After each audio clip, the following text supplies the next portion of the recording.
out. Well, hey, man, it's Jamie, that's me here. Welcome back to my channel. Listen, let's go ahead and get into a quick chat.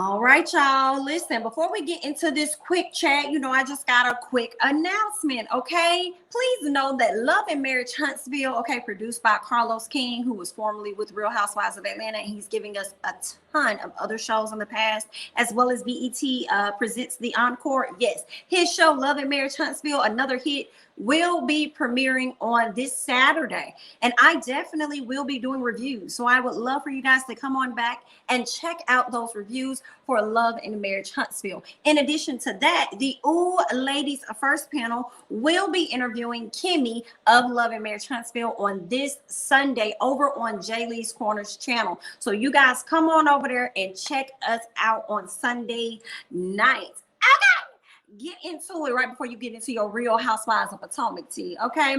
Now, before I get into Real Housewives of Potomac tea, y'all know I gotta go ahead and give y'all some other Real Housewives tea. All right, and we talk about Miss Erica Jane and Miss Jen Shaw. Jen Shaw of Real Housewives of Salt Lake City and Erica Jane of Real Housewives of Beverly Hills. You guys know both of these ladies are caught up in a scandal, okay? We got Miss Jen Shaw probably facing some time, honey, okay? Some serious charges from over here scamming the old folk out of their money, honey. So right now she's out on bond. I believe she's been out on bond of, I think her bond was like $100 and some thousand. Well, really, I think it was $1 million, but I think they put up like $100 and some thousand, okay? So she's having to battle that legal situation. Meanwhile, you got Erica Jane.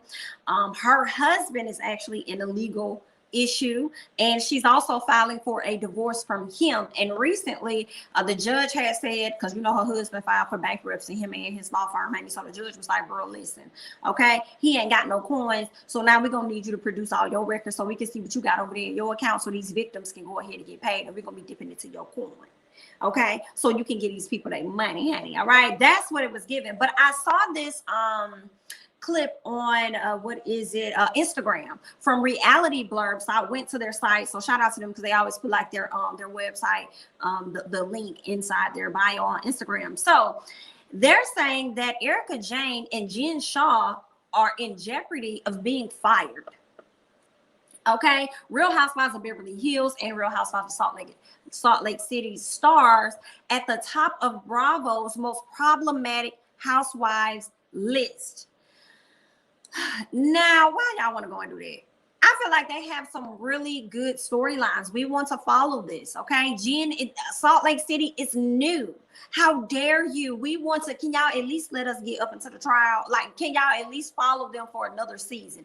We just want to see how this play out, especially with Erica Jane. I just started watching Real Housewives of Beverly Hills. I also reviewed that show. I just started doing it this year. So for the people that's been around longer than me, they want to see how this right here is going to play out. So don't try and fire her. What kind of stuff is that? I could have sworn Andy kind of talked about on his I guess the Sirius radio. I could have sworn he kind of mentioned she was good, like that her storyline is good for TV. So why would they even be at the top of the chopping block?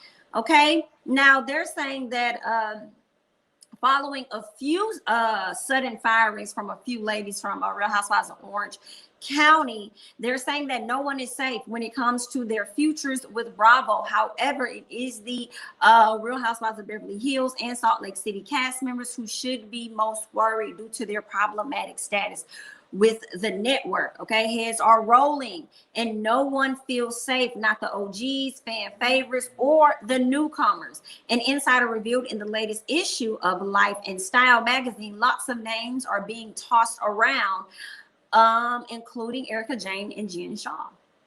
Now, just because they tossed around doesn't not necessarily mean that they will not be a part of the show, but I feel like they have some really good storylines. Like if Jen has to go to prison, then we want to follow her up into prison. For the people that's been watching the show for a long time, like Beverly Hills, I'm sure y'all want to be able to be privy to this. Y'all want to see what's going to happen. And I'm just now getting invested, so I want to see too. And I was watching Salt Lake City when they gave us their first season, even though I kind of stopped doing reviews on it. I was in into it, and I'm still into it. So I want to know what's going to happen with Jen Shaw. So please do not cut this off before we see how this is going to play out for the ladies. Okay, they're saying that Jen is actually facing about 50 years in prison. It ain't looking too good for y'all girl out here in these streets, honey. And I hate for her to be on the road straight. She on the path to prison, and she done messed around and lost the coins that she was getting in, okay, from Real Housewives of Salt Lake City. So this is what they're telling us. We're not necessarily sure, but we see that their names are definitely being tossed around in the bowl as ladies that may end up being fired. But I just feel like their storylines are just too good. Okay, it's too juicy. Like, their storylines alone are enough to make us tune in. Okay, so yeah, I'd rather hear more about what's going on with Erica Jane than to sit up here watching Sutton and Crystal argue about some peeping tongue. Hey, Thomasina, okay, about some peeping in somebody's room, and y'all dragging this story out. The next thing they're gonna be dragging out is the whole ugly leather pants, honey. I don't have time for Beverly Hills, girl. Give us more of Miss Erica Jane and what's going on in her life.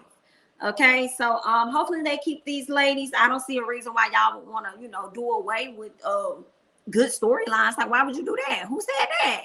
Girl, bye. I ain't got time for them. So we'll see how that's gonna all play out for the ladies. But I just wanted to let you guys know what I came across on Instagram regarding them possibly being released. Okay, as they say, no one is safe. All right, but let's go ahead and move on to some Real Housewives of Potomac tea. All right, now Candiace had the opportunity to sit down with Reality Check, I do believe, and they asked her some questions regarding her castmate Mia. Now, we saw on the previews that she and Mia was having a salad tossing contest, and not the way that y'all may think, okay? Literally taking the salad and just, okay, no, you get salad, you get salad, you get, everybody gets salad, okay? That's what it was. That was a whole different type of finger eating food thing they had going on. Okay, so obviously we see that there is definitely going to be tension between Candiace and Mia. But what was interesting was when Mia has done her interviews, Mia hasn't brought up Candiace as though she was problematic for her.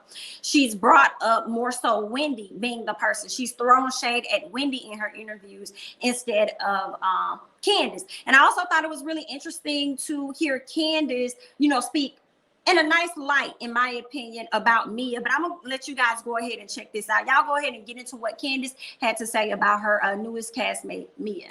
Sometimes it's sort of out with the old, in with the new. We do have a new face joining the cast this season with Mia Thornton. How do you feel the cast is sort of renewed and reinvigorated with the addition of Mia, or do you think that this is just going to cause even more drama? Well, it wouldn't be us if there wasn't some drama. Like, that's always going to be the case. However, I absolutely feel like we all collectively as a girl group decided that we were going to start fresh. We all, and I decided, but definitely tried, and some of us failed, but we tried to start fresh. But we definitely all came in ready to, just see each other in a new space, in a new place. And Mia's presence definitely helped with that, because she kind of distracted us from our own foolishness. She comes in hot. She definitely gives a lot of these girls a run for their money. She threw some salad at my face. So there are definitely new moments to be seen, and lots of drama, but a lot of like deep moments too, because Mia has a really interesting personal story. Her journey to where she is and how she became the woman that she is today is very traumatic and very interesting. And we really just kind of like took our time trying to understand her and getting to know her. And I think for a minute she was kind of lost and was operating in a way that she thought she had to based on maybe what she saw or what she was told. And it took us a minute to kind of sit her down and say, no, we just want to get to know you. We don't need the pomp or the circumstance, just you. And after some salad was tossed, we get somewhere.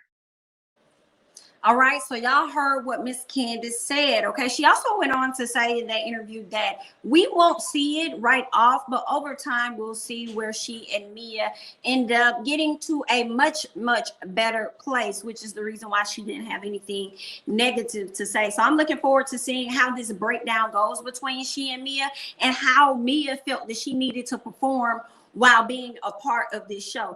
I'm not surprised if Mia did get a heads up from Karen.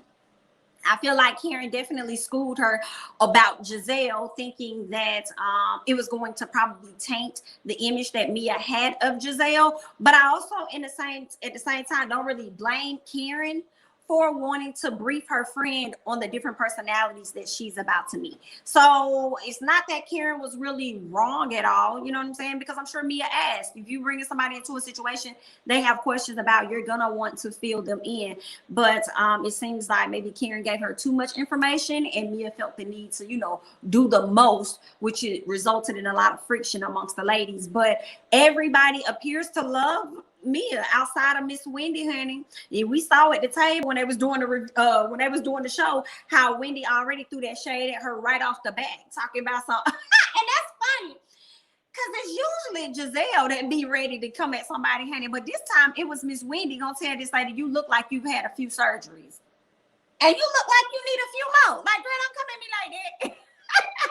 But of course, Miss Mia did not mind being open about everything, all the 10 to 12 surgeries that she done had on her body, and she did not have an issue being 100% open. But I'm looking forward to seeing how the breakdown of the friendships are going to go with Mia and the other ladies, and then the building up of the friendships between she and the ladies, because she was sitting next to Gizelle, and even when Karen was coming at Gizelle and she was just like, your fiery box, your hot box, here go Mia asking Gizelle, girl, what's a fiery box, girl, what's that? You know, so she knew this lady was throwing shade instead of being funny. It was weird. It was like I don't know if Mia was trying to be funny with Gizelle, like, girl, what's a fiery box? Or if she was just like her homegirl, like, girl, that don't even make sense, girl, what is a fiery box? I wasn't sure about Miss Mia's energy, but I'm looking forward to seeing how all of this is going to play out. Let's go ahead and move on. Speaking on Gizelle and Miss Wendy, honey. While Miss Gizelle is over there on Karen's ass, okay, Miss Wendy will be on her ass, okay. She's going in on Gizelle because Gizelle felt the need to continue to bring a particular rumor about Dr. Wendy's husband to light, continuing to ask about it, which I kind of feel like is a bit unfair. But again, I have to see how this plays out in the show. But on the outside looking in from the previews, I feel like that's unfair for you to go around and say that and talk about somebody else's relationship, but you don't want nobody to have anything to say about your relationship with Jamal. So I don't think that was necessarily fair. Talk about, are we going to talk about the rumors with Eddie? Well, why they couldn't talk about the situation dealing with Jamal? Like, what was that? Okay. So I feel like that's a little unfair, but I'm gonna let y'all go ahead and listen to what Miss Wendy had to say about Miss Gizelle when she sat down and did an interview with Entertainment Tonight. Y'all go ahead and get into this. You tell Gizelle in the trailer, I see you for everything everybody ever said that you were. which quite the line, making good on your statement there that you are a wordsmith. But what did you mean by that? Why did you have to say that to her? You know, coming into this, and even while I was in it, season 5, I had so many people in my ear telling me, you know, this about her or watch out about her. But I am an individual. I stand on my own. I'm one of those people that I judge you based on what you give. And this season, what she showed me was everything that people said about her, both on and off camera, is true. Everything is true. And I wanted to let her know that I see her for exactly what and who she is. The wool has been pulled off of my eyes. Like, I know who you are. I've called your card, and I will with you based on the card I have read you to be. Safe to say she is the person who disappointed you the most this season? Yeah. I would say she did. I would say she did. But that's because I was wrongful in giving her high expectations. Well, how do you feel about Gizelle today? I feel like you've kind of said your piece. I can pick up the in-between, but I noticed, you know, she unfollowed you during all this mess. you still follow her? I mean, if someone read me and dragged me for filth the way I did her, I would unfollow them too. I'm not mad. She should unfollow me. Imagine me saying what I said to her and she still follows me. So yeah, she did the right thing.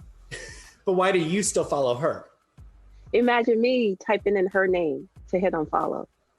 You can't even be bothered with that energy. Got it. Yeah. Oh, maybe eventually sometime in the future when I have time. But right now I am too booked and busy to type her name in my phone. But thank you for giving me the honor of typing my name in your phone. Now, that last part didn't make no more sense to me. That last part didn't make no sense. Like, she typed my name in her phone. Imagine me typing her name in my phone to unfollow her. Da-da-da-da-da. Girl, so you okay with just seeing this lady pictures go across your thing every day? Okay, like you said, I mean, did you at least type her name in so that you can make sure that you like maybe hide her feed so that you don't see it? Because I wouldn't want to see no BIT photos after she done sat up there and then talk down on my family and continue to spread a rumor, girl. I wouldn't want to see it. So that part right there did not make any sense to me. Imagine me. That makes no sense. Imagine me typing her name in. Girl, we imagining you sitting right next to her because you all are on the same show. So I'm trying to imagine you. Yes. Please go and just unfollow her. Like, I didn't understand that part. Are we surprised by Gizelle's actions? Not necessarily. Are we surprised that Wendy is just now finding out about how she is? I don't know if I'm 100% surprised or not surprised. I think Wendy had a high expectation for Gizelle because they are sorority sisters. I know I saw people in comments saying, Monique tried to tell y'all.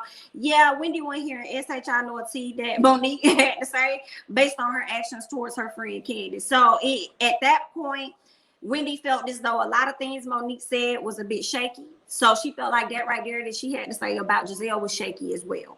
So she wasn't trying to hear that. And then she wasn't featuring anything Miss Karen was talking about either because Karen was so busy dismissing her all last season as if she was nobody. And then Gizelle said last season, she said that Karen tried to get Wendy fired because she's not Potomac. And it's so funny to me to see that she's so cool with Wendy now, but I blame Gizelle for that. I mean, I'm sorry that Wendy is so cool with Karen. I blame Gizelle for that in a sense because you was out here doing wrong by your friend, your alleged friend or whatever she is, and you gave more room for her to become a better friend to Karen, or at least more so Karen becoming a better friend to her, because in a separate interview, I do believe Wendy said that the person that shocked her the most was Karen, and Karen did to her was something that she expected Gizelle to do, which was be there for her and support her throughout this entire mess. And she felt as though Gizelle wasn't there for her. She wasn't supporting her at all. So, you know, we all knew. I even said that last season, you know, that everybody has a time. And Wendy, you're going to have your time. Your time was this season for Gizelle to get on your ass, because Mo already had her season. She already had a whole nother time last year. She had a whole nother season. Okay, so we knew that yours was gonna come. It was just a bit delayed, honey. So now it's your turn, and we are going to see how this is going to play out. And I cannot wait, because Gizelle, I'm ready to see this argument between the two, because Gizelle gives me very unbothered, nonchalant energy type thing, whereas Wendy is giving me, girl, I'll slap you in your face though. Like, make no mistakes, girl. Okay, I'm not a girl that just throws shade. I throw hands too. That's the energy that Miss Wendy is giving me. But I know Wendy not gonna throw her hands after all that talking she did about Monique on last season. So I know she's not going to take it there. Okay, she's definitely going to kill her with her words. But I'm excited to see how all of this is going to play out. So it looks like Miss looks like Miss Gizelle done made her another enemy. We know she got Miss Karen over there, and now she done got Miss Wendy against her too. But Gizelle also said they had got to a better place, and even Karen went to say that as well in a separate interview. She said that, you know, she's still keeping her good eye on Gizelle, but she's hopeful to see what's going to happen. And that right now, she's glad that Gizelle said in an interview that she and Karen are good right now. Because right now they are, but she already knows how to take Gizelle. Gizelle can go left at any moment. So Karen is saying, listen, I'm ready to go with you at any moment that you're ready to go. I'm ready to go too. And we saw that when we watched them on this episode when Miss Gizelle said she was going to tell all her truth. And then Miss Karen was ready to go, as she said, and she fired back with the fiery box and a hot box, basically assuming that or leading to say that Gizelle has an STD or had an STD, so much so to call her a broke whore from Hampton University. Now, I still stand by that. I feel like Miss Karen took it very far. She took it very far in that moment. But when she also followed up with, that's why we went to Sing Sing, she left everybody puzzled as the show went to be continued. We was like, what did you mean? So she sat down with Andy on Bravo's Watch What Happens Live, and this is what she had to say. Y'all go ahead and get into this. Now, Karen, on this card, I have some quotes from you, what you said to Gizelle. I just need some explanations. So many things. You say you want to talk about your fiery box that's on fire, and that's why you can't keep a man. So Gizelle cannot keep a man because of her fiery box that's on fire? Well, listen, Andy, everyone knows what a fiery box is, okay? So you guys fill in the blank, okay? And that would explain I don't know if I know. Explain it to MJ. I don't know if I know. Well, you're not going to get me to say it, but, you know, everyone knows what it is. And you say she has a hot box. Yes, a hot box. A yes. hot box. The fiery box and the hot box are simultaneous. You know, they go together. Okay, synonymous. Synonymous, exactly. Okay, and then you also said what you will not do is disrespect my husband when your ding dong is in everyone else's vagina. Yeah. So her ding dong is in other people's vagina. Her previous ding dong, the latest ding dong. Oh, Jamal. Okay, that's what you're allegedly. Okay, now you're also said you are a broken whore from Hampton University, and everyone knows it. And you say, and that's why we went to Sing Sing. Now, okay, what happened at Sing Sing? Yeah. The Yes. broken whore from Hampton University. Everyone knows that. That's Okay. word on the street. Everybody knows. Okay. Okay. The Sing thing. I'll say this: Gizelle is really good at sparring, and she likes to pull you into her darkness. Okay. I came up with Sing Sing because I wanted to come back into the light and add some comedy to it because it just got too dark. Okay. So, but Gizelle has not, to be clear, ever been incarcerated at Sing Sing. Well, let me say something. I never knew Sing Sing was a jail. Okay. You didn't. What did you think it was? I thought it was like a loony bin or something. Oh, you know. Okay.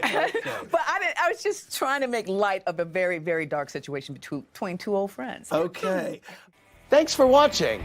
Watch more clips here and subscribe to our channel here. See ya. Get them that good old promo at the end. Okay, listen,